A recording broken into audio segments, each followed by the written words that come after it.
Hey guys, in this video I'm going to be showing you how to make a spear like this one. This spear is carved from just a normal stick that I found in my garden, and it's got a nail on the end as the point. I sharpened the nail with files, so now it's really sharp. So first of all, you're going to need a really long, strong, straight stick that will be good for making a walking stick. In the past I've used holly, but at the moment I'm using silver birch. Some sticks that you carve are easier to carve while they're wet, but if you carve a stick while it's wet, make sure that it's not going to crack when it dries out. This stick's dry, so I'm going to need to use a really sharp knife to carve it. The knife that I'm going to be using is just going to be a normal Swiss Army knife. To test whether your knife's sharp enough, you need to get a piece of paper and cut it with your knife. If the paper cuts smoothly and the edge is clean, then it means your knife is sharp enough. But if the paper rips, your knife's not sharp enough and you need to sharpen it more.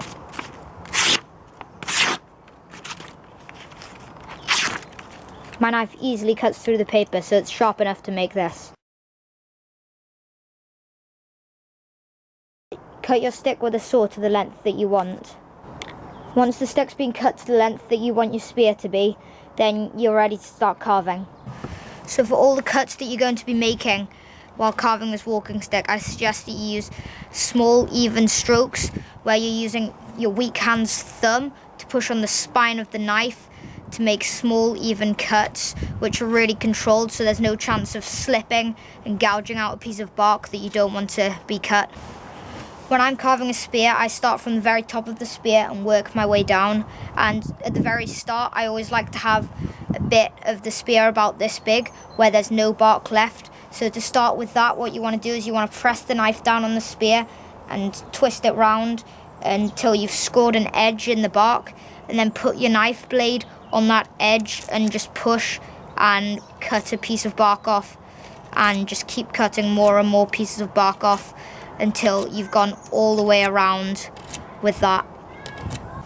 Okay, so now I've got a nice line where the bark starts, so I want to get rid of all of this bark, and for that I'm still going to be using thumb pushing strokes and just make really even cuts until you've got all of the bark off.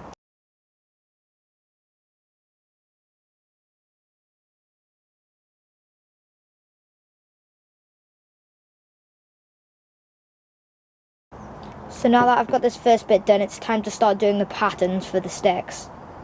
So as you can see on this stick, there's lots of different patterns. There's just like lines going round, there's lines crossing over, and then there's lines pointing in different directions here. And there's also vertical ones here and smaller ones here. And I'm going to show you how to carve each of these individually, so you can just make up your own patterns. So first I'm going to be showing you how to make a line going all the way around, like a band going round. So again, what you want to do is you want to put your knife vertically to the stick and then score an edge all the way around. And then once you've scored an edge there, then you want to score another edge where you want the end of the band to be. And I want the end of the band to be about here.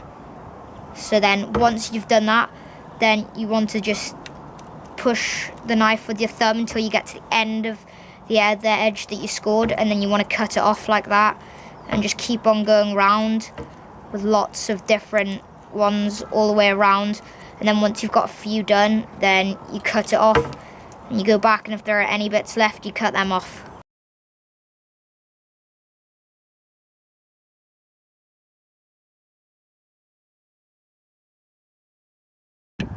Right, so then that's this band done, and as you can see, it's really nice. Right, so now I'm going to show you how to do these vertical lines. So again, to do these vertical lines, you just score a line all the way around, pressing not that hard, but quite hard, like just to get through the bark. That doesn't even make sense, but... And then you push with your thumb, getting quite deep under the bark, going straight all the way until you get to the other line.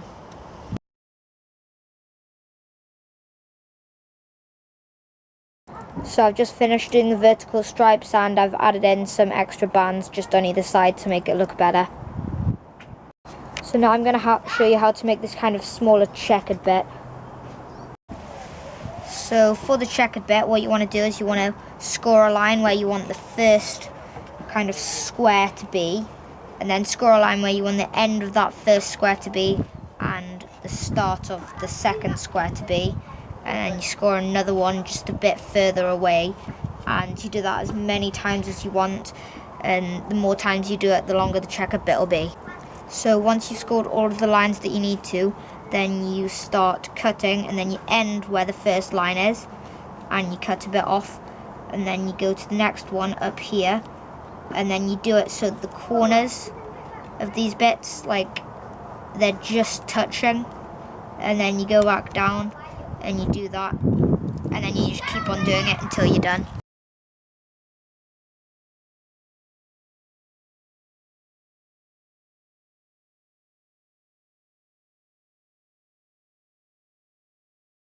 Right, so this is what the checkered bit looks like once I finish carving it. Now I'm going to show you how to carve this spiral. So you start off by carving just a normal ring going around where you want the start of your spiral to be. Then you start to carve another ring round where you want the end of your spiral to be. So now that you've carved these two rings, you want to start to score a line where your spiral is going to be. So you score a line all the way down of where the start of your spiral is going to be, all the way to the end of where your spiral is going to be, trying to keep it going down the same length.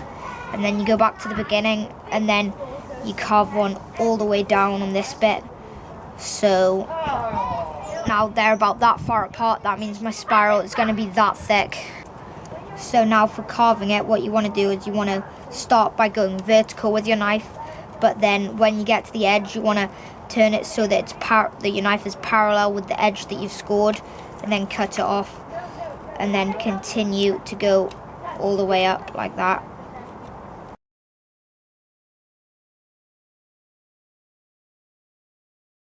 Right, so this is what the spiral looks like once it's all been carved. Now I'm going to show you how to carve a spiral where they cross over. So just like before, you carve two rings in where you want the start and the end of the spiral to be.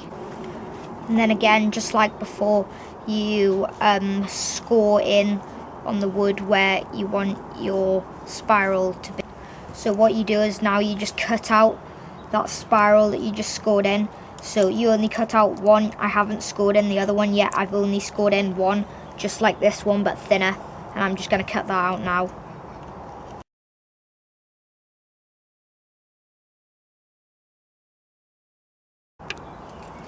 Right, so now I've cut out this first spiral bit, I'm going to want to score the spiral going in the opposite direction, and just score where it's going to go and how it's going to, like, the path of it.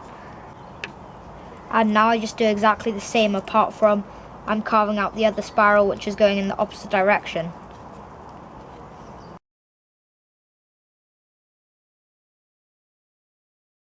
So this is what the crossing over spirals look like once they're done.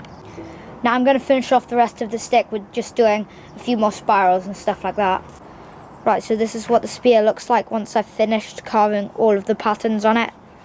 If you don't want to make it a spear, it could just be a good walking stick like this, and it will be a really good walking stick. All you'd have to do is just varnish it. So now I'm going to show you how to attach the nail as the spearhead. So first you want to find a good sized steel nail that you're going to be using for the spearhead. Then you need to cut the head off with a hacksaw. Once you've cut the head off the nail, you need to find a drill bit that's similar diameter to the nail. Then you need to carefully drill a hole which is going vertical down the stick. Make sure that your nail fits snugly into the hole. Then you need to fill the hole with a strong glue. I'm using a 2-part epoxy. Put your nail in the hole and wait for it to dry. So now the glue's dried and the nail's firmly stuck in there. Now I'm just going to use my knife again to round the top.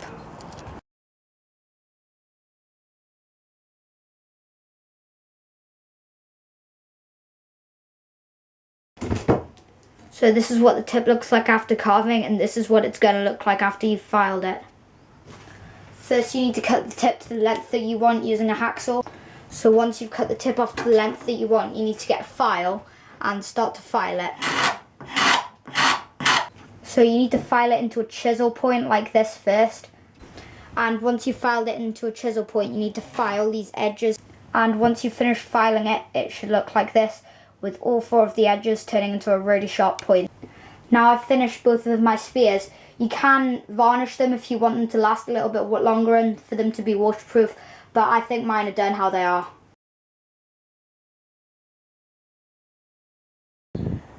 So throwing the spear is easy. The way that you throw it is you find the balance point in the middle, like this. So this is the balance point for this spear. And then you just go about hand width back from the spear point, and then you just hold it and throw it.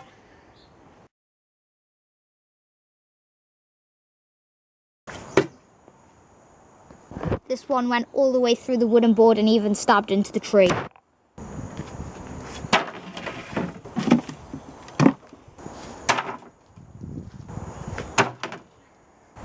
They both stabbed in really far. This one even almost came out the other side. Even penetrated all the way through this solid wooden board. Even after stabbing through all of that wood, the point is still really sharp. So after about 50 or 60 throws, the only damage that the spear has taken is that the nail has been pushed a little bit further into the actual stick. To stop that, I've put a pin that goes all the way through here, and now the nail's a lot further out, and I've used more glue on it to keep it in place. And I've also put a clamp here to stop the wood from splitting if the nail tries to go either side of the pin. You can also stab with this spear. Just hold it in 2 hands like this, as if you're about to throw it, and then stab it.